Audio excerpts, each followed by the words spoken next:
Yes mga idol, isang mapagpalang araw na naman mga boss, mga lodi, no? Mga idol, yan, sa bidyong ito ay gagawa tayo ng isang tinatawag na Tequila Sunrise. Bukang liwayway mga idol.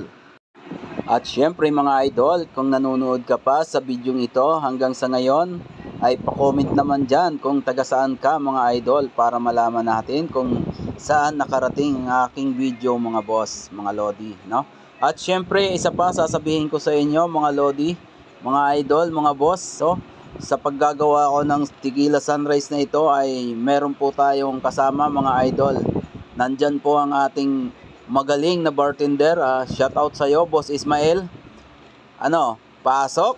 Ayan mga lods, ayan na siya mga lodi. Tinutulungan niya ako mga lods. Yung siya magmimix ng orange, no? Nagmimix siya para idadagdag namin yan dyan sa ginagawa naming tequila mga bossing. Ayan.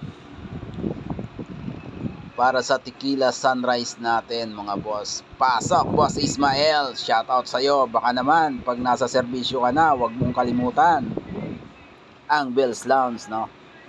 So sige. Paano ba yan mga idol, mga boss, no?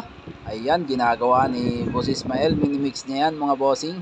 At syempre, hindi mawawala dyan ang ating pampakulay mga lodi.